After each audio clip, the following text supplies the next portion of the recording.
نحمدہ و نصلی علی رسولہ الکریم بسم اللہ الرحمن الرحیم۔ آج جس حوالے سے ہم آپ کے ساتھ بات کرنا چاہتے ہیں وہ وضو کے متعلق ہے۔ وضو یہ روحانیت کا خزانہ ہے۔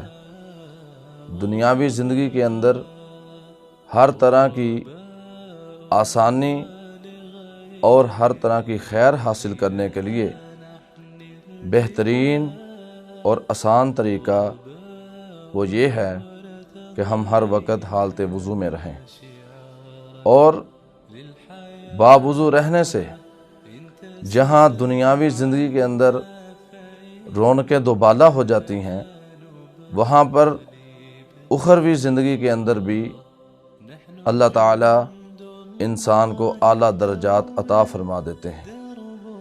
وضو یہ ایک مستقل عبادت ہے۔ آپ اس کو سادہ لفظوں میں روحانیت کی وردی اور تقوی کا لباس کہہ سکتے ہیں۔ باوضو رہنے سے جو ایمانی اور روحانی کیفیات مسلمان پر طاری ہوتی ہیں، ان کو لفظوں میں بیان نہیں کیا جا سکتا۔ البتہ اتنی بات ضرور ہے کہ جو اطمینان، سکون اور سرور باوضو رہنے میں ہے، اس کا کوئی دنیا میں کسی چیز سے مقابلہ نہیں کیا جا سکتا۔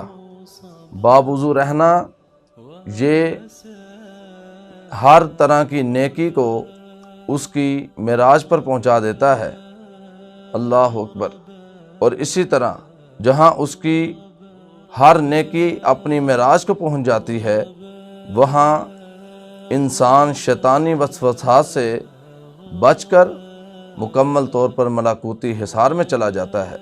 ماہرین نفسیات اور امام الانبیاء علیہ السلام کے فرمان کے مطابق وضو کئی ایک روحانی اور جسمانی بیماریوں کا علاج ہے۔ باوضو بندہ غصے اور بری خواہشات اور شہوات کے چنگل سے بھی کافی حد تک بچ جاتا ہے۔ اور آج افسوس کی بات یہ ہے کہ لوگوں کو باوضو رہنے کا شوق نہیں رہا، حالانکہ باوضو رہنا اللہ اور اس کے رسول صلی اللہ علیہ وسلم کے ہاں نہایت ہی پسندیدہ عمل ہے، اور اللہ تعالی انسان کو اس کی وجہ سے بے شمار نعمتیں اور برکتیں عطا فرما دیتے ہیں، اور ہم تو اسے روحانیت کا خزانہ ہی سمجھتے ہیں۔ جو بندہ اسلام اور ایمان اور قرب الہی کی مٹھاس کو حاصل کرنا چاہتا ہے، اس کے لیے سب سے پہلی بنیاد اور سب سے پہلی سیڑھی یہی ہے کہ وہ باوضو رہنے کی اپنی کوشش کرے اور اس کو اپنا معمول بنائے۔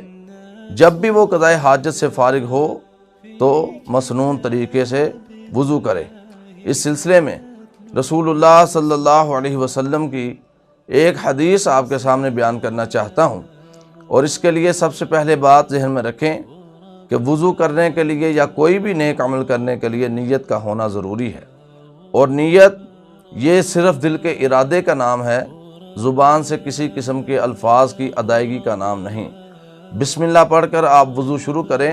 صحابہ کرام رضوان اللہ علیہم اجمعین بیان کرتے ہیں، پیارے رسول صلی اللہ علیہ وسلم نے پانی منگوایا اور اعضائے وضو کو ایک ایک بار دھویا۔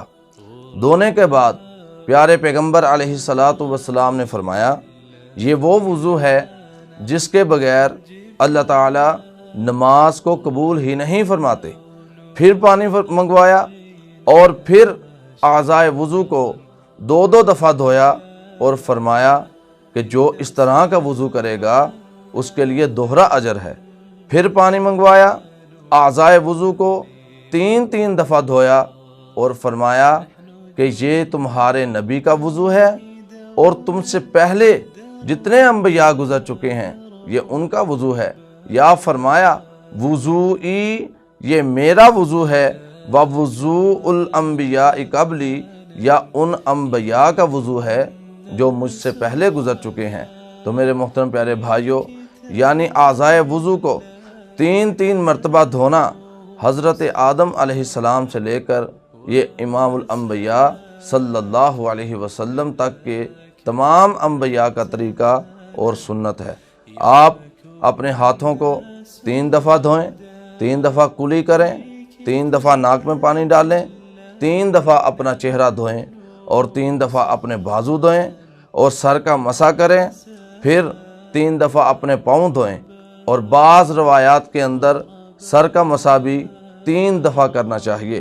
باہر صورت سنت کے مطابق وضو کرنا، جہاں نماز پڑھنے اور قرآن کو پڑھنے کے لیے ضروری ہے، وہاں شب و روز وضو کی حالت میں رہنا، حتیٰ کہ وضو کی حالت میں سونا، یہ بہت زیادہ فضیلت والا عمل ہے۔ اللہ عمل کی توفیق عطا فرمائے۔